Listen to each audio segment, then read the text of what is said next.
Very good morning class. तो कल हमने इंट्रोडक्शन देखा था कि क्या सब्जेक्ट है, थोड़ा आपको आइडिया लगा क्या सब्जेक्ट है, कैसे पढ़ना है। तो हमारी अप्रोच क्या होगी कि हम क्लास में अच्छे से ध्यान देंगे। कॉपीज़ है क्या आपके पास एक्स्ट्रा? कल से लेके आना, ठीक है? या कोई ऐसे भी नहीं है क्या, कोई भी कॉपी नहीं है? तो एक बार ऐसे नोट डाउन कर लो या तो, क्योंकि इसमें ज़्यादा नोट मेकिंग नहीं होगी क्योंकि ओपन बुक है। बट एक चैप्टर आपके वहाँ पे भी तो है ईएसजी में, सीएसआर। तो उसके लिए तो बनाने पड़ेंगे। वो कौन सा ओपन बुक है? तो दो जगह एक, इससे अच्छा ना एक जगह ही पढ़ लो सारी चीज़ें सीएसआर से रिगार्डिंग, ठीक है?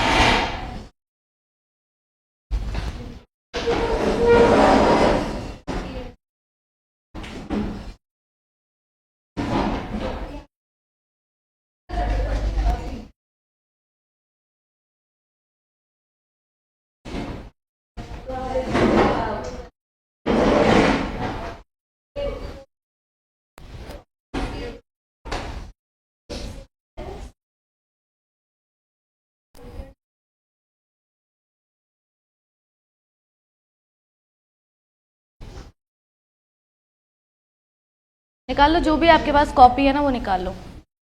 ज़्यादा नोट्स नहीं होंगे, अगर किसी कॉपी सब्जेक्ट की कॉपी के साथ बनाना चाहो तो वो भी बना सकते हो, जिसमें कम नोट्स बनते हो। हाँ, उसमें बना सकते हो।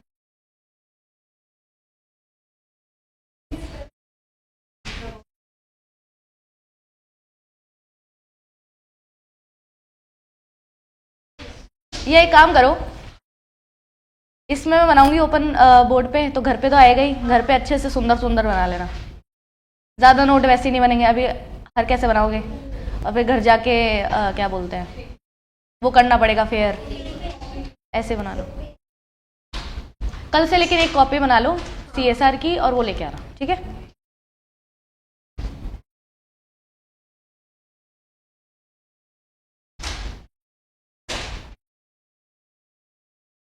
अरे क्या कर रहे हो ये? अच्छा,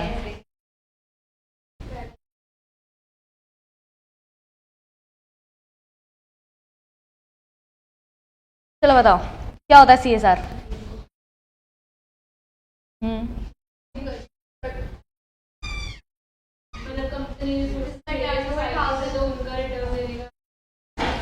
हाँ, तो मतलब क्या है सीएसआर? मैंडेटरी है मतलब?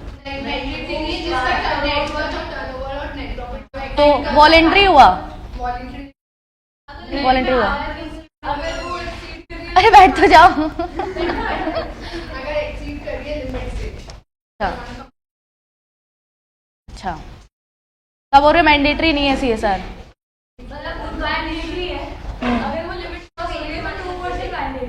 अच्छा, और अगर मैंडेटरी नहीं है तो फिर वॉलेंट्री है मतलब?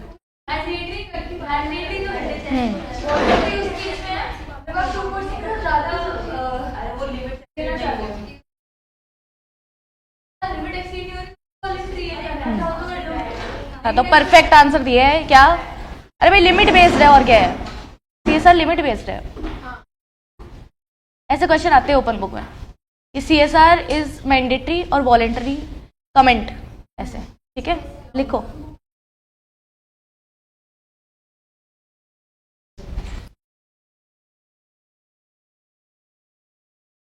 कौन नहीं आया आज? कोई तो मिसिंग लग रहा है। दिव्यांशी, शिवांग। क्वेश्चन लिखो।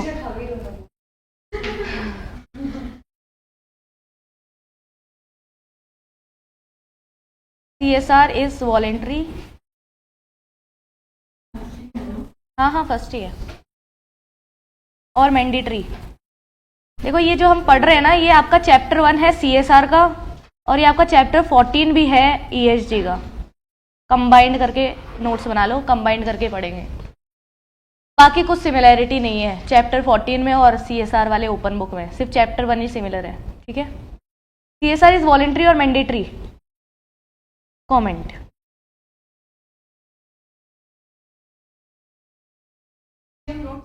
हाँ, it is limit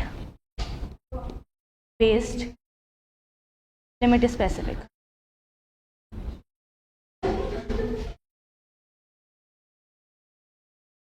given under section कौन सा सेक्शन है? 34। अच्छा 134 किसका होता है? वो तो अकाउंट्स से रिलेटेड है ना। 135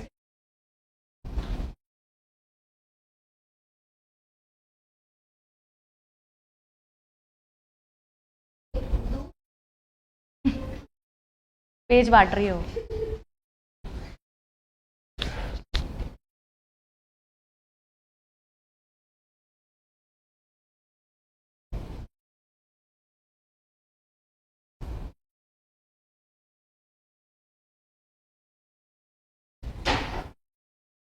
हो गया?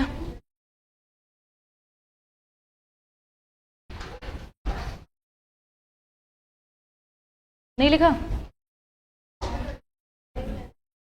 नहीं लिख लो आराम से। अरे आप बैठ क्यों नहीं रहे हो? ठंड है ना बाहर बहुत आज, और यहीं से आते हो। मैं खुद बाइक पे आई हूँ।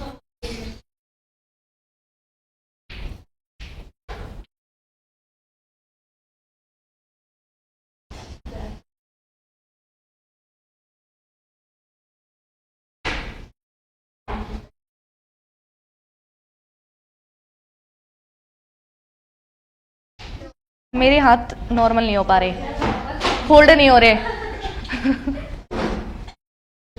देख लिया? अब देखो,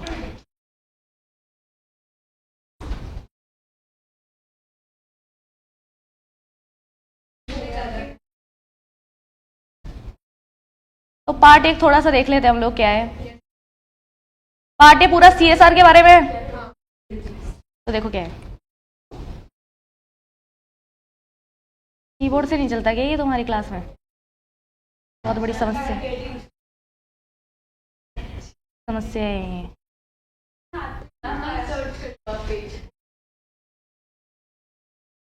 देखो सुनो, अगर हम इंडेक्स थोड़ा सा देखते हैं तो इसमें क्या क्या चीजें हैं।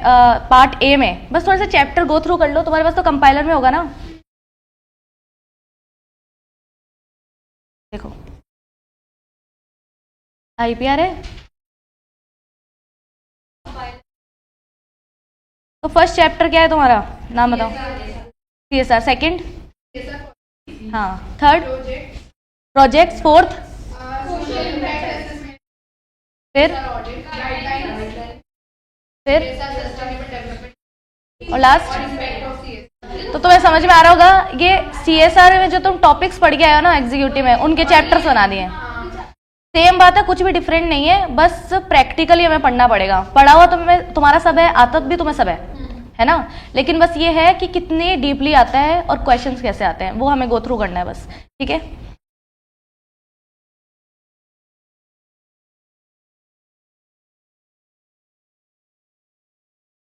एक आर्टिकल भी था जो मुझे दिख नहीं रहा है इसमें।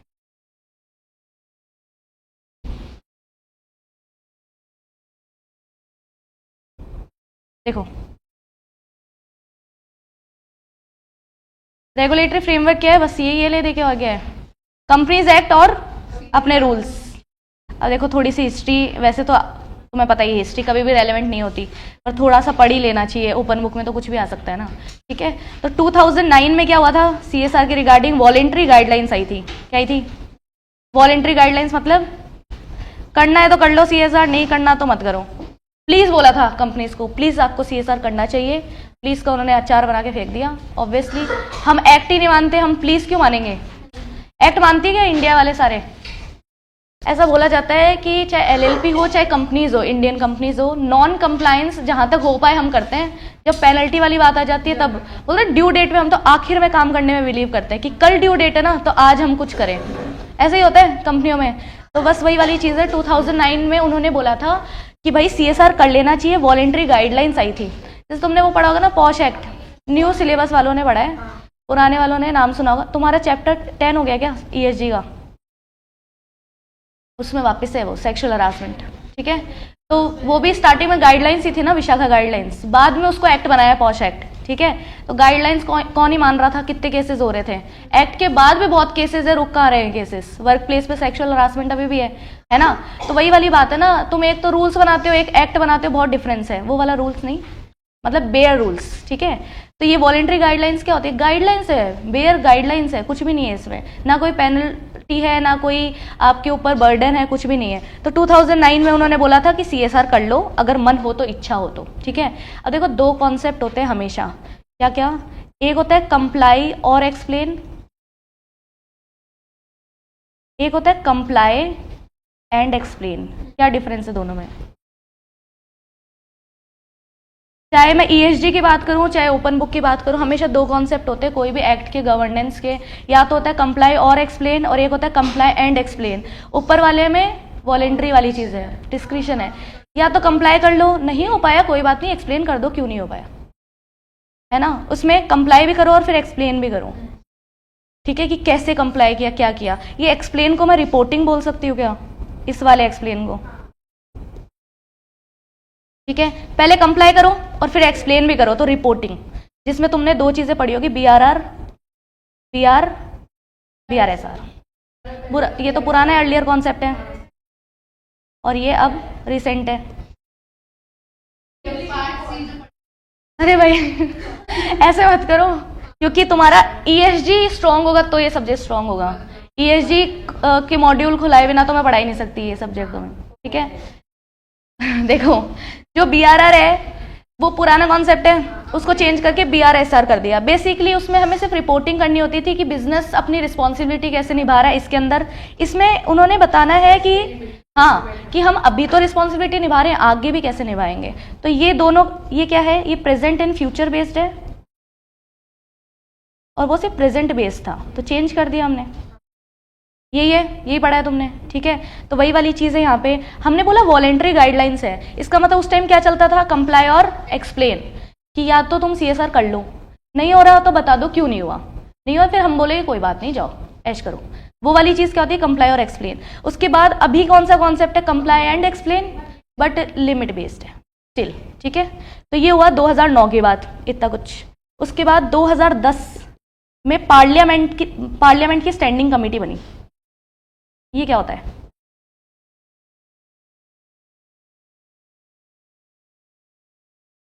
फॉर CSR ऑब्वियसली, और तो हमारा कोई टॉपिक ही नहीं है।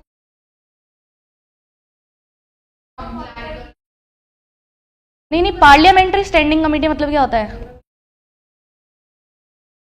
पार्लियामेंट स्टैंडिंग कमेटी मतलब, स्टैंडिंग कमेटी मतलब क्या होता है, एडहॉक कमेटी मतलब क्या होता है, एडहॉक,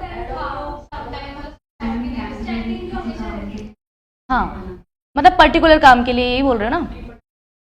तो पर्टिकुलर काम के लिए स्टैंडिंग कमेटी बनती है, वन टास्क के लिए। टास्क क्या था, CSR इम्प्लीमेंट कराना।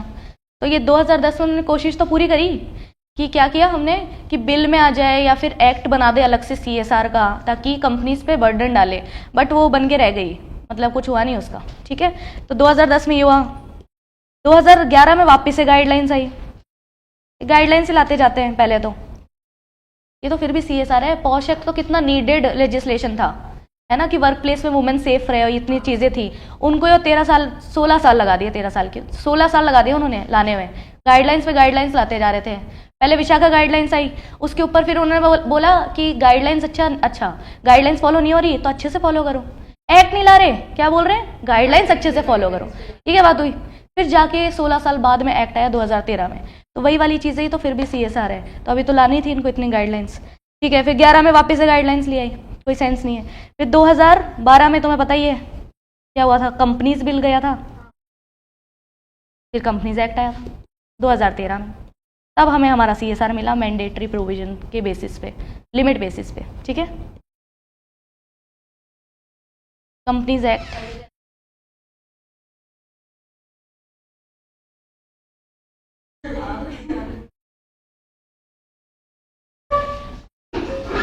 तो टाइम से आ जाएगा। और अच्छा थोड़ा लगे ऐसे प्रोफेशनल के बच्चे खड़े हैं, क्या इंस्पिरेशन लेंगे एग्जीक्यूटिव वाले। हाँ, स्टार्ट ही कर लिया करो। अच्छा, मुझे लगा 8:40 के बाद में खड़ा कर दिया करो। स्टार्ट क्यों करूँ मैं, स्टार्ट तो आपका शार्प 8:30 से ही हो जाएगा। आज तो मैं खुद लेट थी, इसलिए मैं क्या बोलूँ, 5 मिनट। 35, हाँ 35 तक तो हमेशा ही होता है, 2 मिनट तो मुझे ऊपर आने में लगती है। 40 तक आ जाओ, खड़ा नहीं करूंगी लेकिन आ ही जाना 40 तक। बिल्कुल, बस तुम्हारा मिस होगा 5 मिनट का, वो अलग बात है, वो तुम्हारा लॉस है, वो तुम्हें देखना पड़ेगा। 35 पे क्लास स्टार्ट हो जाएगी, 40 के बाद जो आएगा वो खड़ा रहेगा, ठीक है। आ जाओ, ये मैंने नीचे बोल रखा है उनको। देखो, कंपनीज एक्ट आया 2013 वाला, उसके अंदर हमें मिल गया अपना क्या सेक्शन, कौन सा सेक्शन, 135 सेक्शन था अपना CSR का, ठीक है। फिर 2014 में रूल्स आ गए। पूरा नाम बताओगे क्या, रूल्स का पूरा नाम बताओ। CSR रूल्स है क्या, पक्का? CSR पॉलिसी रूल्स है, नाम गलत मत लिख देना, एग्जाम में गड़बड़ हो जाती है।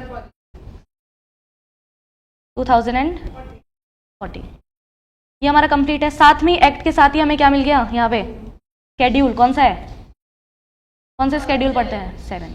इसमें क्या लिखा हुआ है बेसिकली, एक्टिविटीज।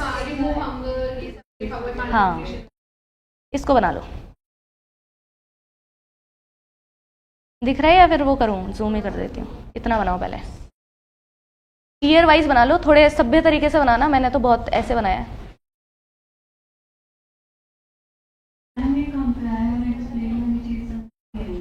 कंप्लाई और एक्सप्लेन मतलब वॉलेंट्री हो गया ना, या तो तुम कंप्लाई कर लो या फिर एक्सप्लेन कर दो कि कंप्लाई क्यों नहीं हुआ, वो होता है कंप्लाई और एक्सप्लेन। तो वॉलेंट्री का मतलब ही यही होता है। कंप्लाई एंड एक्सप्लेन होता है, एंड आ गया ना बीच में, मतलब दोनों करना पड़ेगा, कंप्लाई भी करना पड़ेगा और एक्सप्लेन भी करना पड़ेगा, ये डिफरेंस है दोनों में।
ये चैप्टर जिसमें हम पूरा टाइम लगाएंगे अच्छा खासा, बाकी सारे चैप्टर बहुत जल्दी जाएंगे क्योंकि ओपन बुक है ना, हम बहुत ज़्यादा टाइम वेस्ट नहीं कर सकते इस पर।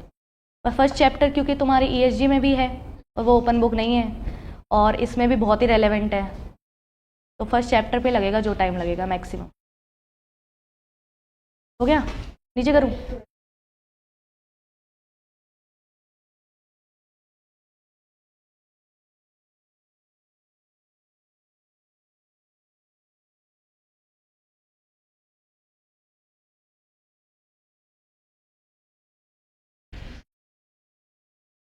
यहाँ कैसे रहेगी?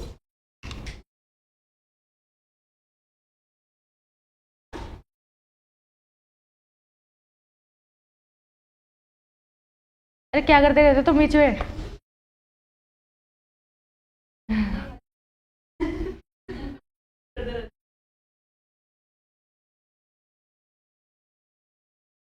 अरे वो फ्यूचर देख सकती है, क्या कर रहे हो तुम? हाँ, लाइटली कैसे ले सकते हो?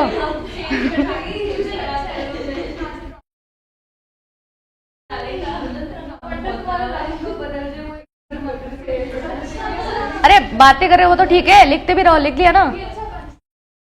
एक तो तुम्हारी स्पीड अभी से बहुत फास्ट रखो, नहीं तो ये पेपर तो छूटता ही है सबका। तो अभी से प्रैक्टिस भी करो कि हम फास्ट लिखें। कोई है क्या जिसकी स्पीड बहुत स्लो है, मतलब स्टार्टिंग से, या धीरे धीरे लिखते हो क्या? थोड़ा सा फास्ट करो, धीरे लिखते हो। कौन है जो बहुत ही ज़्यादा फास्ट लिखता है? अरे ऐसे भी इतना भी फास्ट नहीं लिखना, बट हाँ, नहीं इसका भी होगा ना, तो फिर हाँ तब पता चलेगा। मैं ही वो करती हूँ, सेट करती हूँ। और पिछली बार तो चेक भी मैंने ही किया था, मैं ट्राई करूँगी इस बार भी मैं ही चेक करूँ। बिल्कुल, इसका ही टेस्ट होना ज़रूरी है सबसे ज़्यादा। Very good. अरे सब अलाउड है, कुछ भी लेके आओ। बुक्स क्या ही आईसीएसआई अलाउ करे, हम कौन होते हैं मना करने वाले। बिल्कुल लेके आना है बुक्स। हो गया क्या? फोन अलाउ नहीं है, फोन तो वहां पे भी अलाउ नहीं है। अच्छा तुम तो हाँ गूगल करोगे, आर्टिकल छाप दोगे वहां पे। हो गया? अब देखो सुनो, ये जो चीजें है ना, इन पे डायरेक्ट क्वेश्चन थोड़ी ना पूछेंगे। हिस्ट्री क्या है सीएसआर की, वो बोलेंगे explain the emergence of CSR in India. ऐसे कुछ क्वेश्चन घुमा के पूछ सकते हैं सब्जेक्टिव बेस। तो तुम्हें अपनी ही लैंग्वेज में लिखना आना चाहिए कि अच्छा भाई 2009 में ये हुआ था, 10 में ये हुआ, 11 में ये हुआ, 12 में ये हुआ, 13 में हमारे पास फाइनली अपना प्रॉपर सेक्शन आ गया, सब सेक्शंस आ गए, साथ में स्केड्यूल 7 मिल गया जिसमें हमें लिस्ट दे रखी है। स्केड्यूल में हमेशा लिस्ट ही होती है ना। और लास्ट स्केड्यूल है कंपनीज एक्ट का जिसमें सारी सीएसआर की लिस्ट दे रखी है, साथ ही तो है स्केड्यूल कंपनीज एक्ट के। और फिर ये अपना रूल्स, ठीक है। और रूल्स तो एक्सप्लेन करते ही हैं, ओवर एक्सप्लेन करते हैं चीज़ों को, तो वो तो हमें पढ़ना ही है वैसे भी। समझ में आ गई बात? अब देखो सुनो, अब है ना, तुमने एक कॉन्सेप्ट पढ़ा होगा ट्रिपल बॉटम लाइन, पढ़ा है क्या होता है?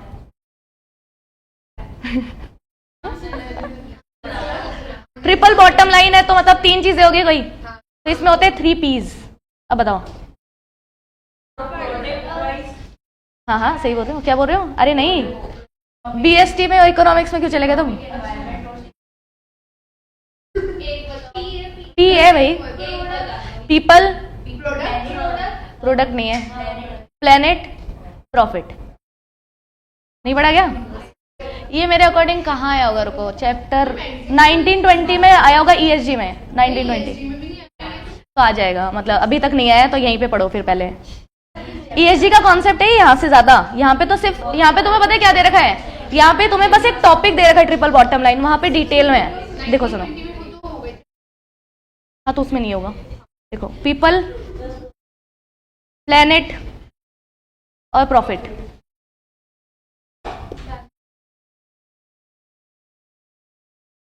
हाँ ये मैं बोल रही हूँ ना, 1920 में से किसी में है ये।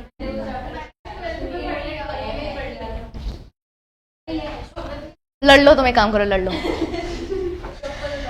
हाँ देखो, पीपल में कौन आता है तुम्हें बताइए? पीपल में कौन आता है? सोसाइटी, एम्प्लॉइज, कस्टमर्स, सब आ जाते हैं इसके अंदर। कस्टमर्स,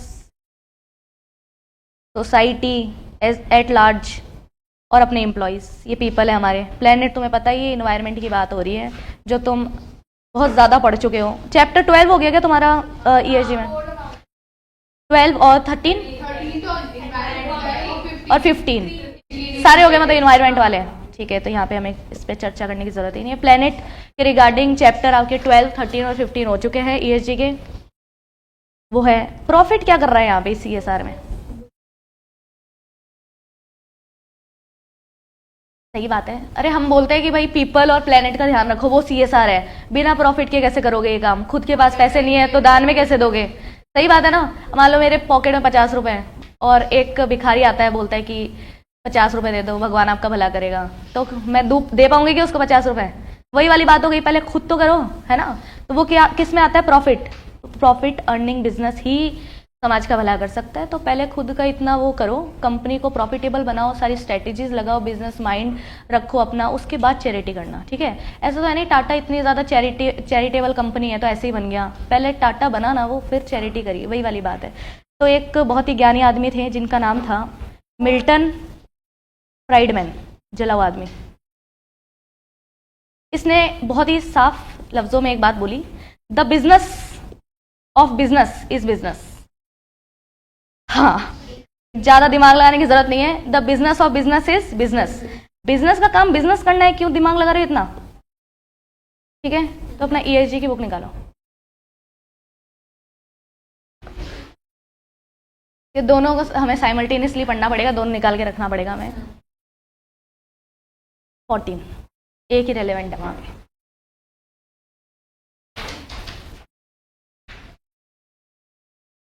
तो स्टार्टिंग के पैराग्राफ में तुम्हें दे रखा होगा 2 डेफिनेशन, एक है माइकल हॉपकिंस की और एक मिल्टन फ्राइडमैन की। मिल गई? हाईलाइट कर लो।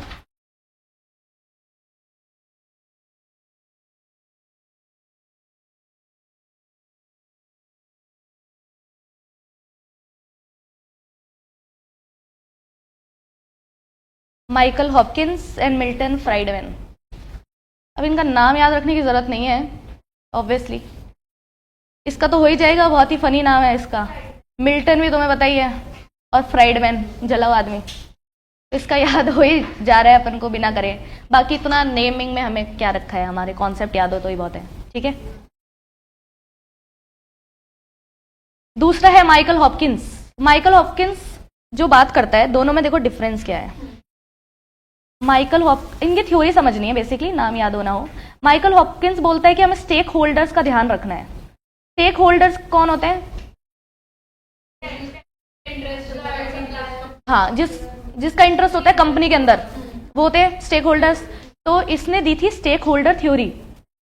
अभी तुमने चैप्टर 1 और 2 पढ़ा नहीं है शायद ESG का, उसमें थ्योरीज आएगी कि कौन कौन, stakeholder theory, shareholder theory, agency theory, ये सारी चीज़ें। तो स्टेक होल्डर थ्योरी क्या बोलती है कि भाई सुनो, कि हमें ना सारे स्टेक होल्डर्स का ध्यान रखना है। स्टेक होल्डर्स में सोसाइटी आती है क्या? बिल्कुल आती है, ठीक है। स्टेक होल्डर्स में हमारे कस्टमर्स भी आते हैं क्या? बिल्कुल। एम्प्लॉयज़ भी आते हैं क्या? बिल्कुल। जिसका भी कंपनी में इंटरेस्ट है, जो भी कंपनी से जुड़े हुए हैं, वो सब स्टेक होल्डर्स में आते हैं। तो माइकल हॉपकिंस ने ये बोला था सबका ध्यान रखो, पूरे समाज का भला करो, ठीक है। इसको बोलते हैं सर्व लोकम हितम, सबका भला, वेल बीइंग ऑफ अदर्स। लोक ही बोल सकते हैं, वो तो हम बोलने में एम लगा देते हैं। सर्व लोक हितम, ठीक है, सबका भला करो, है ना। अगर तुम समाज में रह रहे हो तो तुम्हें सबका भला करना चाहिए, ठीक है। ये कॉन्सेप्ट यहाँ पे भी है आपके ओपन बुक के अंदर, और ये वहाँ पे भी यही है। तुमसे ऐसे क्वेश्चन पूछ लेते ओपन बुक में, तो एक्सप्लेन द कॉन्सेप्ट ऑफ सर्व लोक हितम, तो पूछ रहा क्या है? वेलबींग ऑफ अदर्स क्या है? CSR ही पूछ रहा है, ये कुछ नहीं पूछ रहा। Explain the concept of CSR ही इसका आंसर है। बस घुमा के पूछना है ताकि तुम कंफ्यूज रहो कुछ टाइम और ढूंढने में लगे रहो, और तुम्हें वो वर्ड मिले तब तक तुम्हारा टाइम वेस्ट हो जाए। यही उनका ऑब्जेक्टिव है। क्वेश्चन बिल्कुल हार्ड नहीं है, जबकि पढ़ के समझ में आ रहा है ना क्या मतलब है, ठीक है। इतनी तो संस्कृत हमने पढ़ी है, नहीं भी पढ़ी तो कॉमन सेंस, ठीक है।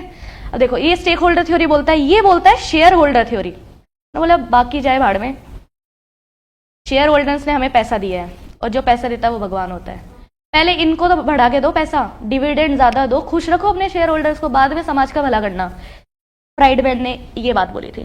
चलता है ये लोगों से सोसाइटी से चलता है आदमी, फ्राइडमैन है, ठीक है। तो ये क्या बोलता है? शेयर होल्डर थ्योरी, कि भाई शेयर होल्डर्स का ध्यान रखो, वो तुम्हें पैसा दे रहे हैं, वो इन्वेस्ट कर रहे हैं। इसने दी थी शेयर होल्डर थ्योरी। इसका पूरा कॉन्सेप्ट शेयर होल्डर थ्योरी पे था। जबकि हॉपकिंस क्या बोल रहा था? सर्व लोक हितम, स्टेक होल्डर थ्योरी, ठीक है। इसमें क्वेश्चन आ सकता है ट्रिपल बॉटम लाइन, उस पर क्वेश्चन आ सकता है। तुम्हारा स्टेक होल्डर थ्योरी और शेयर होल्डर थ्योरी का रेलेवेंस क्या है CSR में, उस पर क्वेश्चन आ सकता है। ऐसे mix question ESG plus CSR के क्वेश्चंस बनाते हैं मोस्टली, ये सब लिख लो।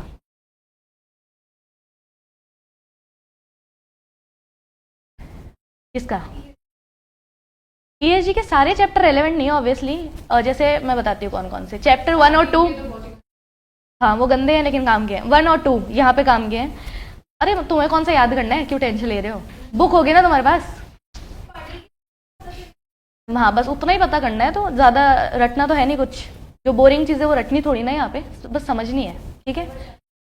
चैप्टर 1, 2 और सारे इन्वायरमेंट वाले 12, 13, 15 और CSR तो है ही 14, और क्या थे उसमें? 3 एंड 4। कंपनीज एक्ट तो हम इग्नोर कर ही नहीं सकते, जैसे कि 3, 4, 5 इतना रेलेवेंट नहीं है, कमेटी वाला हो गए सारे। और 19 और 20 भी है ही, लिख ही देती हूँ मेरे को, टामा कर लो। चैप्टर 1, चैप्टर 2, चैप्टर 3, चैप्टर 4, 5 नहीं है। फिर आपका है चैप्टर 12, 13, 15, 19, 20, 14 तो जैसे CSR ही है, वो तो कवर ही करा दूंगी मैं तुम्हें, ये तो खुद ही CSR ही है, इसको क्या इग्नोर करोगे तुम।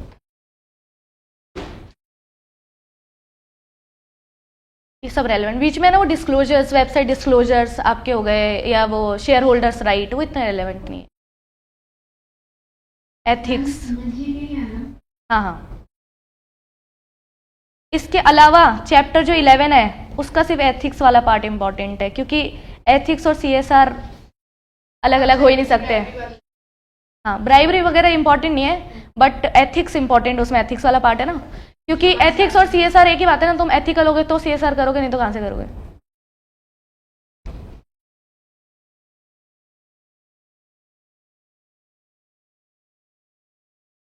ड्राफ्टिंग, अच्छा नहीं उसमें कुछ, मुझे लगा सब्जेक्ट 2। हाँ मत लेके जाना, तो सेफ साइड तो सभी लेके जाना चाहिए। देखो तुम्हें एक बात बताती हूँ, ध्यान से सुनो। अगर तुम्हें कोई प्रोविजन आता हो, क्लिक हो गया कि ये तो हमने वहां पढ़ा था, और तुम्हारे पास बुक ना हो, तो तुम्हें बहुत दुख होगा, है ना। अब तुम्हारे पास बुक है बट तुम्हें कुछ प्रोविजन याद नहीं है, तो भी तुम्हें बहुत दुख होगा। समझ में आ रहा है। तो तुम्हें प्रोविजन याद भी होना चाहिए कि कहाँ पे क्या लिखा हुआ है, और उसकी तुम्हारे पास बुक भी होनी चाहिए, तब जाके तुम लिख पाओगे। तो दोनों चीजें तुम्हें दिमाग में रखनी पड़ेगी, सिर्फ प्रोविजन आने से भी कुछ नहीं होगा, सिर्फ बुक होने से भी कुछ नहीं होगा। तो तुम्हें ना कॉन्टेंट्स बहुत अच्छे से याद होना चाहिए कि कौन सी बुक में क्या लिखा हुआ है ना। बस ये करना है तुम्हें, और वो बुक लेके भी जानी है। हाँ हाँ, सूटकेस लेके जाते लोग। मेरी हाइट से बड़ी थी बुक्स जब मैं बैठी थी क्लास में। हाँ हाँ बिल्कुल, सूटकेस लेके जाते हैं प्रॉपर। हाँ और जैसे तुम यहाँ पे बैठे हो ना, तो तुम्हारी बुक्स ऐसे जमीन से लेके ऊपर तक रखते हो वहां पे साइड में, तो वो भी बहुत झंझट होता है। यहाँ पे महाराजा में आता है सेंटर। महाराजा में नहीं आता क्या अब? भाई मैंने तो सारे एग्जाम में महाराजा से दिए। अच्छा, उन्होंने चुरा लिया मतलब। अच्छा भाई, इतनी सी बेंचेस थी महाराजा में, तो उसमें बुक रखे या कॉपी रखे वो समस्या हो जाती थी वहां पे। तो तुम्हें वो भी मैनेज करना पड़ेगा वहां पे बुक्स का।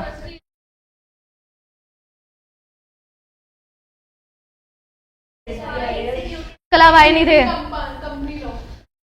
SBIL भी लेके जाना है, और जहां तक हो EBCL भी ले जाना अगर हो सके तो। तुम कुछ भी लेके जाओ, सब लेके जाना है, तुम ये समझ लो। प्रोफेशनल का बस ज्यादा वेट हो रहा हो ना, तो प्रोफेशनल का मॉड्यूल 2 और वहां का मॉड्यूल 2 थोड़ा कम रेलेवेंट है। ऐसे तो JIGL भी इंपॉर्टेंट है, अभी मैं बताऊंगी कैसे इंपॉर्टेंट है। एक क्वेश्चन दूंगी तुम्हें, उसमें JIGL के प्रोविजन आ रहे होंगे। तो JIGL भी इंपॉर्टेंट, सब इंपॉर्टेंट है।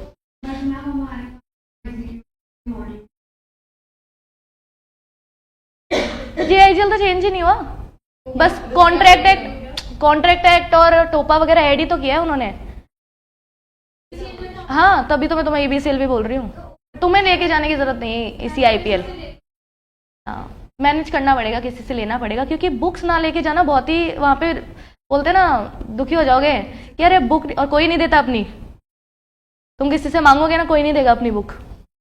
पूरी क्लास में से मेरे पास थी EBCL की, मैंने बताया था ना कल वाली स्टोरी, तो भी ना तो किसी ने मांगी ना मैंने दी, क्योंकि मैं दूंगी तो फिर मेरा टाइम वेस्ट होगा, और फिर अलाउड भी नहीं होता, फिर मेरे ऊपर आता ना सारी चीजें। इसलिए अपनी अपनी लेके जाओ बुक्स, टाइम भी नहीं होता इतना मांगो किसी से, ये सब करो। कैलकुलेटर भी अपना ही लेके जाना जहां तक हो। कैलकुलेटर लगेगा इसमें भी लेके जाना है कैलकुलेटर। तो लिमिट्स कैसे निकालोगे?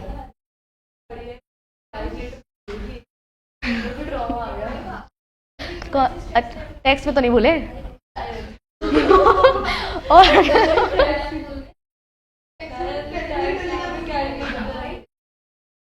बस ये है। अरे लिख लिया क्या? अरे कमिंग बैक, बताओ लिख लिया यहाँ तक?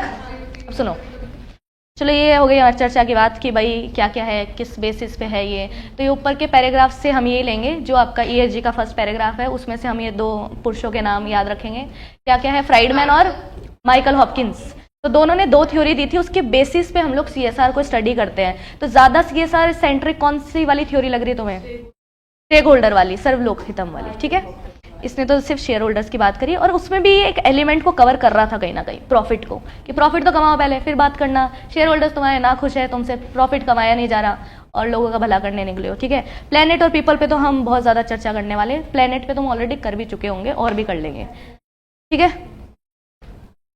उसके बाद तुम्हें ना 2 वर्ड्स दे रखे हैं यहाँ पे, एक तो है CSR के रिगार्डिंग ही, कॉर्पोरेट सिटीजनशिप। क्या होता है ये? कॉर्पोरेट, ऐसे क्वेश्चन आते हैं। Explain the concept of corporate citizenship, what do you understand by corporate citizenship. बस हो गया ना। अरे ये वो सिटीजनशिप की बात नहीं करा, इसका मतलब क्या होता है, सीएसआर ही होता है, दूसरा नाम है सीएसआर का। ये पता है, इन्होंने क्वेश्चन दिया हुआ है, एक्चुअल में क्वेश्चन दिया हुआ है, what do you understand by corporate citizenship. बच्चे कंफ्यूज कि ये क्या है, ये तो हमें पढ़ाया नहीं, आउट ऑफ सिलेबस आ गया मैम। अरे आउट ऑफ सिलेबस नहीं है, कॉर्पोरेट सिटीजनशिप का मतलब सीएसआर ही होता है। तुम्हें फर्स्ट सेकंड लाइन में दे रखा होगा शायद, ये इसी में, हाँ हाईलाइट करो उसको। सिटीजनशिप और कॉर्पोरेट या कंपनीज कंसाइंस।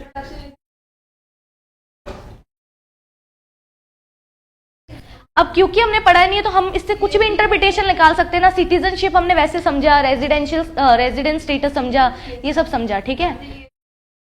अरे ये जी का फर्स्ट लाइन, 14 का फर्स्ट लाइन।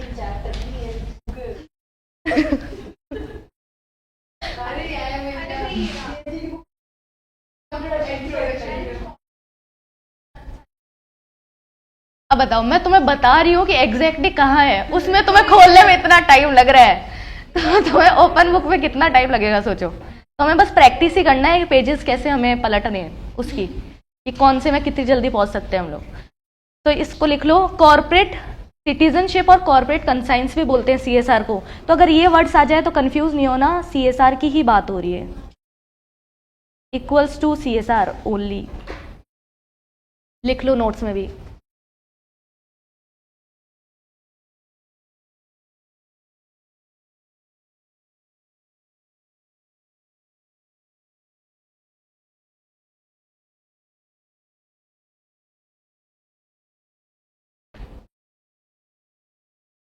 अब एक बार वो मॉड्यूल खोलना अपना सीएसआर वाला, और इसमें एक पैराग्राफ बस हाईलाइट कर लो।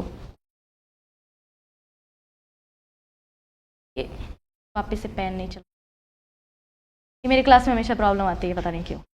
ये जो फर्स्ट पैराग्राफ है ना, इसमें ये जो पैराग्राफ है ना सीएसआर से लेके लार्ज तक, इसको बस हाईलाइट कर लो। सीएसआर से लेके लार्ज तक फर्स्ट पैराग्राफ है ना, third line.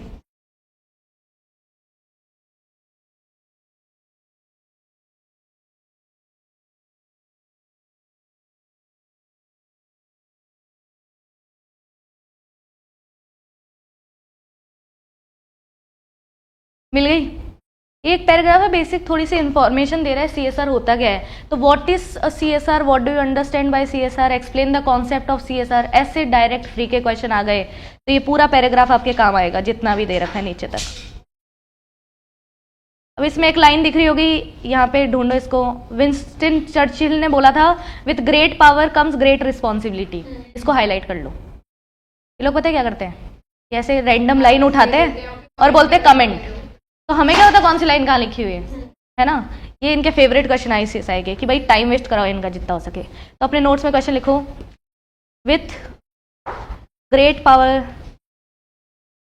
Comes great responsibility, comment.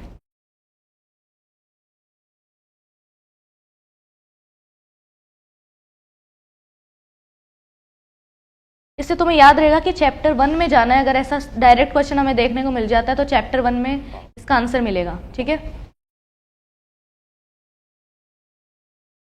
Chapter 1 first topic.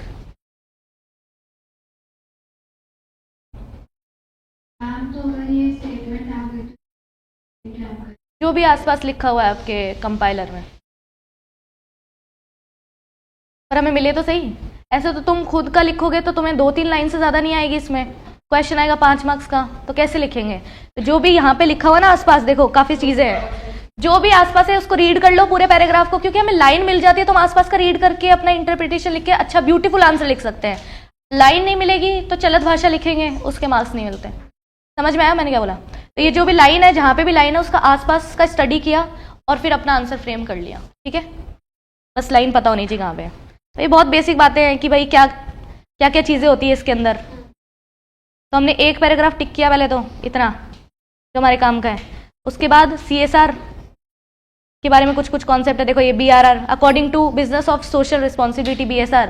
तो कुछ कुछ इसमें पता है क्या दे रखा है तुम्हें, अलग अलग लोगों की डेफिनेशन दे रखी है, तो हमें याद नहीं करना ना ही पढ़ना है इसको, बस हमें कमेंट क्वेश्चन ढूंढना था, वो हमने ढूंढ के लिख लिया पहले ही, ठीक है। ये हम पढ़ ही चुके हैं, प्लेनेट, प्रॉफिट और पीपल, उसके बारे में, ट्रिपल बॉटम लाइन के बारे में, ठीक है। कौन लेके आया था ये? ब्राइटन जॉन एलिंगटन, याद नहीं करना, ऐसे बता रही, ठीक है। अब देखो सिग्निफिकेंस, सिग्निफिकेंस। अब ऐसे बहुत रैंडम क्वेश्चन, ऐसे डायरेक्ट क्वेश्चन कभी नहीं आएगा कि सीएसआर की इंपॉर्टेंस बता दो, इतनी इजी चीज़ें नहीं आएगी। लेकिन हमें क्या पढ़ना है इसमें से? देखो सबसे पहले अगर हम ये सारी चीज़ें पढ़ लेते हैं ना, तो हमें थोड़ा आंसर फ्रेमिंग अच्छा हो जाता है, और कुछ नहीं है। सीएसआर क्यों जरूरी है? सबसे पहले इन्होंने क्या बोला? Reduction in operating cost. तुम बताओ हमारी कॉस्ट कैसे कम हो रही है सीएसआर करके?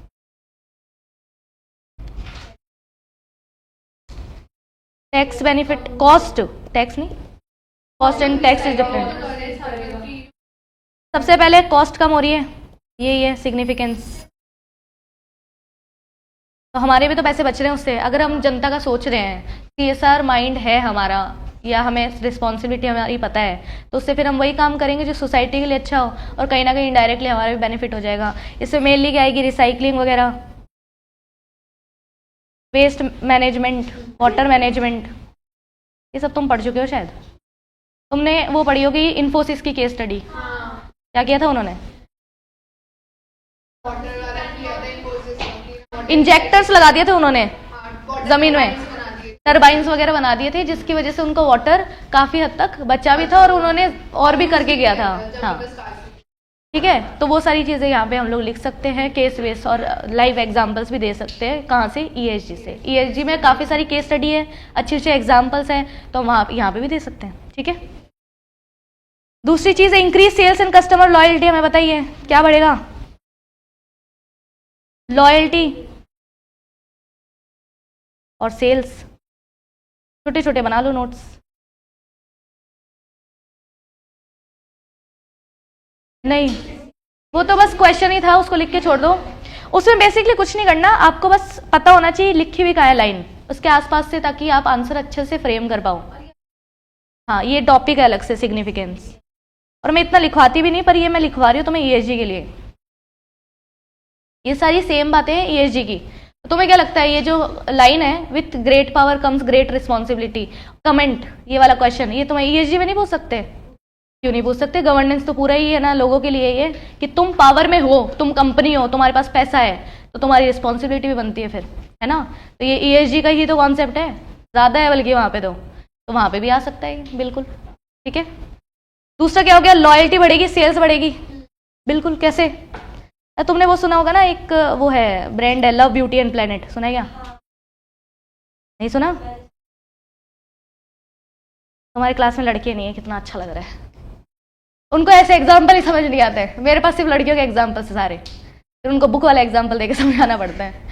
लव ब्यूटी एंड प्लेनेट एक ब्रांड है, मतलब शैम्पूज आते हैं उसके, और अभी काफ़ी फेमस भी हो गया था इंस्टा पे, पेजेस पे, हर कोई, सब इन्फ्लुएंसर्स, सेलिब्रिटीज़ वही वही उनको प्रमोट कर रहे थे।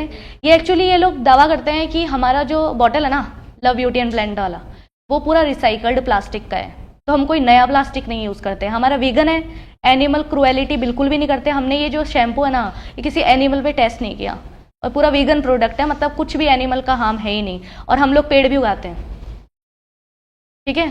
तो अगर ये चीज़ें कोई सुन रहा है, कौन सुन रहा है? कस्टमर्स, हम, तो हमें क्या लगेगा? हाँ भाई, ये जो कंपनी है ना, ये थोड़ी सीएसआर सेंट्रिक है, ये ईएसजी कॉन्शियस है, तो इनके सेल्स बढ़ाओ भाई, हमें फालतू केमिकल में क्यों ही जाना है। तुम्हें पता है ना, तुमने शार्क टैंक देखा होगा, उसमें विनीता की बहुत बार बेइज्जती करी उन्होंने, कि तुम कौन सा, अभी तो केमिकल ही तो बनाते हो तुम भी, ऐसे बोलते हैं ना उनको, कि भाई तुम भी कौन सा ना नेचुरल चीज़ें करते हो। वो काफ़ी कुछ उसने बोला था कि हेल्थ के लिए ये नहीं है, वो नहीं है, ऐसे कुछ किसी जो आया था स्टार्टअप, उनको ऐसे सुनाया था उसने, विनीता ने, तो उन्होंने डायरेक्टली मुंह पे बोल दिया था कि आपका कौन सा हेल्थ कॉन्शियस कंपनी है तुम्हारी, तुम भी तो केमिकल ही बेचते हो। नहीं देखा तुमने? अरे बहुत कॉन्ट्रोवर्सी हुई थी, तो हाँ, तो काफ़ी वो ऐसे भी हो गई थी कि अरे यार क्या है, तो ठीक है। तो शुगर पूरा केमिकल बेस्ड है कंपनी विनीता की, है ना। तो वही वाली चीज़ यहाँ पे आ रही है। अभी पता है कस्टमर का क्या है? कस्टमर हो चुके हैं ईएसजी कॉन्शियस। क्या हो चुके हैं? ESG conscious. तो भाई अब लॉयल्टी तभी आएगी जब तुम ESG कॉन्शियस होंगे। हम उस कंपनी में पैसा लगाते हैं जो हमें लगता है कि अरे ESG कॉन्शियस है, मतलब इन्वायरमेंटल सोशल गवर्नेंस का ध्यान रखने वाली कंपनी। एक बात बताओ, इन्वायरमेंटल सोशल गवर्नेंस का सोशल गवर्नेंस ही तो है हमारा सब्जेक्ट, है ना। तो ESG से अलग तो वैसे नहीं हो सकता ये। तो ESG और ये एक ही बात है, दोनों एक ही सब्जेक्ट है, बस ये ओपन बुक है और वो ऐसे है। और इसमें मेजरली पार्ट ए पूरा CSR का है, पार्ट बी हमारा ESG से और ज़्यादा कनेक्टेड है, ठीक है। तो ये हो गया ESG कॉन्शियस है। इसमें भी क्वेश्चन आ सकता है कि है ना, explain why the customer are switching to companies और preferring the companies that are more ESG conscious, comment.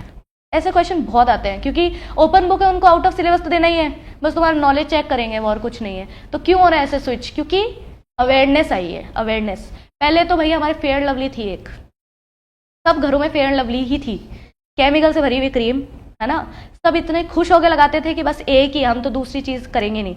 और शैम्पू के नाम पे सिर्फ क्लिनिक प्लस और कुछ। अभी तो गाड़ी धोने में काम आता है फिर भी, है ना। लेकिन स्टार्टिंग में क्लिनिक प्लस ही था जो कुछ है। पहली चीज़ जो आई थी वो पैंटीन आया था, है ना। जो सैंपल बांटे थे उन्होंने कैसे तैसे कस्टमर कम करने की कोशिश की थी क्लिनिक प्लस की, तो पैंटीन मार्केट में घुसा। और अब शैम्पूज की कमी नहीं है, लॉरियल तक आ गया, बाहर का ब्रांड है ना। तो वही वाली चीज़ यहाँ पे है कि अब हमें ना केमिकल नहीं है, तुम कोई भी प्रोडक्ट में फूल पत्ते डालो हम खरीदेंगे, ऐसा ही हो रहा है अब। देखो मामाअर्थ क्यों इतना ज़्यादा चल गया अचानक से, उन्होंने बोला हम ऑर्गेनिक, हम फूल पत्ते ही बनाते हैं, हिबिस्कस फ्लावर की फोटो लगा दी उन्होंने, बस हम खुश। समझ में आया? इससे हम क्या सीख रहे हैं कि हमें वो कंपनी चाहिए जो इन्वायरमेंट फ्रेंडली हो, हमें वो कंपनी चाहिए जो कि सोसाइटी का सोचे, हमें वो कंपनी चाहिए जो नेचुरल चीज़ें करे, केमिकल बेस्ड ना हो, किसी भी तरह का पॉल्यूशन क्रिएट ना करे, चाहे वाटर का हो चाहे एयर का हो, कैसा भी हो। केमिकल से भी तो पॉल्यूशन ही होता है, वो कौन सा है ना इन्वायरमेंट को अच्छा रखता है। तो हम बोलते हैं नेचुरल करो ना जो कुछ करना है। समझ में आई चीज़? तो दूसरा ये हो गया, लॉयल्टी और सेल्स बढ़ेगी अगर तुम अच्छे अच्छे काम कर रहे हो तो, ठीक है, लिख लिया इतना। फिर है हायर प्रोडक्टिविटी एंड क्वालिटी बढ़ेगी। क्यों? अगर कोई कंपनी है जो अच्छी कंपनी है, एथिकल कंपनी है, तो वो अपने एम्प्लॉयज़ का भी ध्यान रखेगी। फिर क्यों? हमारे पीपल में कौन कौन आ रहा था, अभी देखा हमने कौन कौन आ रहा था, सोसाइटी, हाँ। तो यहाँ पे कौन आ रहा है? एम्प्लॉय भी तो आ रहा है। तो अगर हम अपने एम्प्लॉय का ध्यान रखेंगे बियॉन्ड लीगल ऑब्लिगेशन से जाके, तो क्या होगा? एम्प्लॉय खुश रहेंगे, खुश रहेंगे तो प्रोडक्टिविटी बढ़ेगी। तो मैंने टाटा का एम्प्लॉय कभी दुखी देखा है क्या तुमने? कोरोना में निकाला ही नहीं उन्होंने किसी को भी। बाकी इतनी बड़ी बड़ी कंपनीज है, सब में कहीं ना कहीं रिट्रेंचमेंट ले ऑफ वाली चीज़ें हुई थी, बट यहाँ पे नहीं हुई। टाटा ने बोला कि हमारे जो एम्प्लॉयज़ है ना वो हमारा परिवार है, परिवार वालों को कौन निकालता है ना। तो ये चीज़ एप्पल ने भी यही किया था। एप्पल ने बोला था कि हम जितने भी मैनेजर्स हैं ना, हम अपनी सैलरी आधी ले लेंगे, बट हम सैलरी देंगे अपने एम्प्लॉय को, ठीक है। क्योंकि जितने भी बहुत हायर पोस्ट पे उनकी तो बहुत ज़्यादा करोड़ों में सैलरी होती है ना, पार्टनर्स वगैरह की। उन्होंने बोला हम अपनी सैलरी आधी कर देंगे, क्या हो गया, बट एम्प्लॉयज़ को तो दो पैसे, उनको क्यों निकाल रहे हो काम से। तो एप्पल और टाटा ने ये काम किया था ना। अब सोचो उनके एम्प्लॉयज़ खाली इसलिए थोड़ी ना काम करेंगे कि उनको सैलरी मिल रही है, इसलिए भी काम करेंगे कि हमें निकाला नहीं, हमें कितने अच्छे से काम करना चाहिए।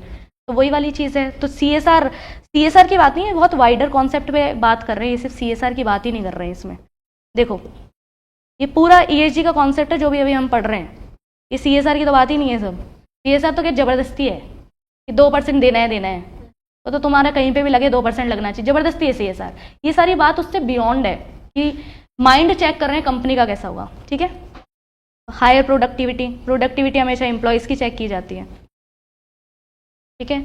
एग्जाम्पल में तुम कोट कर सकते हो एप्पल, टाटा, ऑलवेज।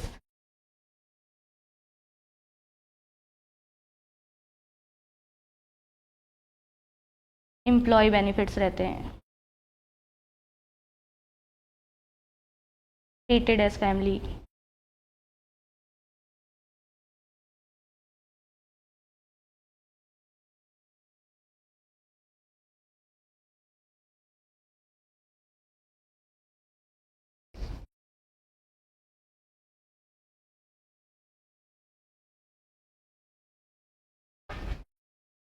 हो गया, लिख लिया। फिर है एक्सेस टू कैपिटल। तो कौन नहीं देना चाहेगा पैसे तुम्हें? तुम लोगों का भला करते हो, तुम्हें पता है कि इस कंपनी के शेयर सब खरीदेंगे चाहे लॉस मेकिंग क्यों ना हो। टाटा के शेयर्स लोगों ने तब भी खरीदे थे जब टाटा लॉस में था। अभी तो है प्रॉफिट में टाटा, 1-2 साल से। लॉस में था इतने टाइम से टाटा, पर शेयर बिकना खत्म हो गए थे क्या टाटा के? बिल्कुल नहीं, सब खरीद रहे थे शेयर कि चलो आज नहीं तो कल इंक्रीज होगा, हम टाटा के ही लेंगे। इतना ब्रांड बनाया उन्होंने, किस लिए, कैसे बनाया? चैरिटी करके, वेलफेयर करके। ठीक है, तो वही वाली चीज़ है। Access to capital, boost in brand image और रेप्यूटेशन, ये तो हमें बताइए। एक्सेस टू कैपिटल इंक्रीज होगा, बेस्ट एग्जाम्पल ही टाटा है।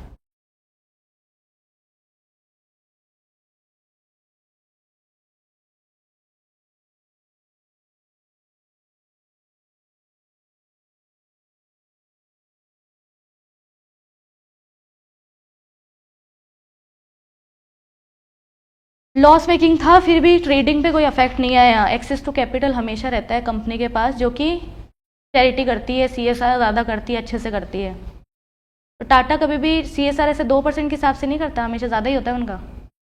2% तो मिनिमम है उनका, हमेशा ज़्यादा ही होता है।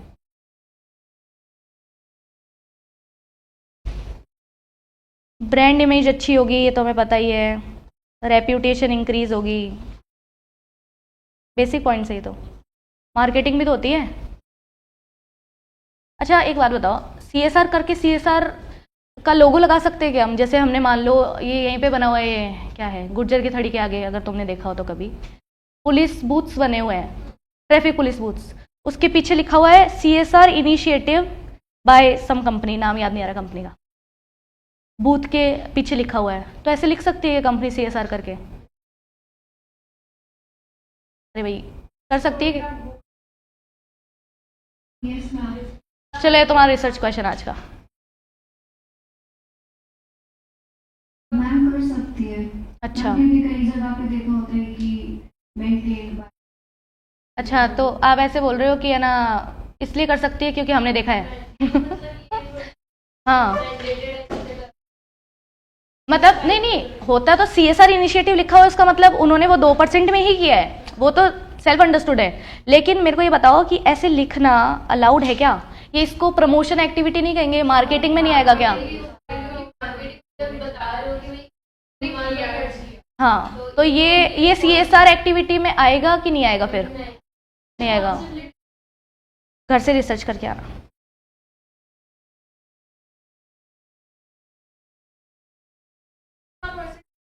सोशल वेलफेयर में तो वो CSR होता है क्या वो? तो तुम 2 क्वेश्चन लिखो, weather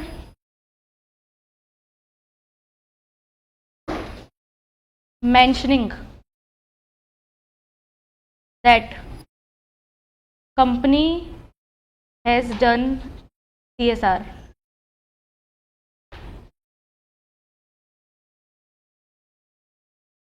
is eligible as CSR activity or shall be regarded as marketing only.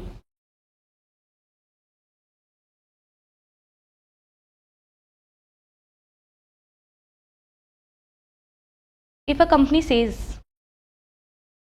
that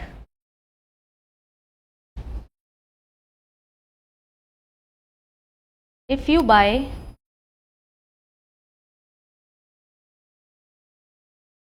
one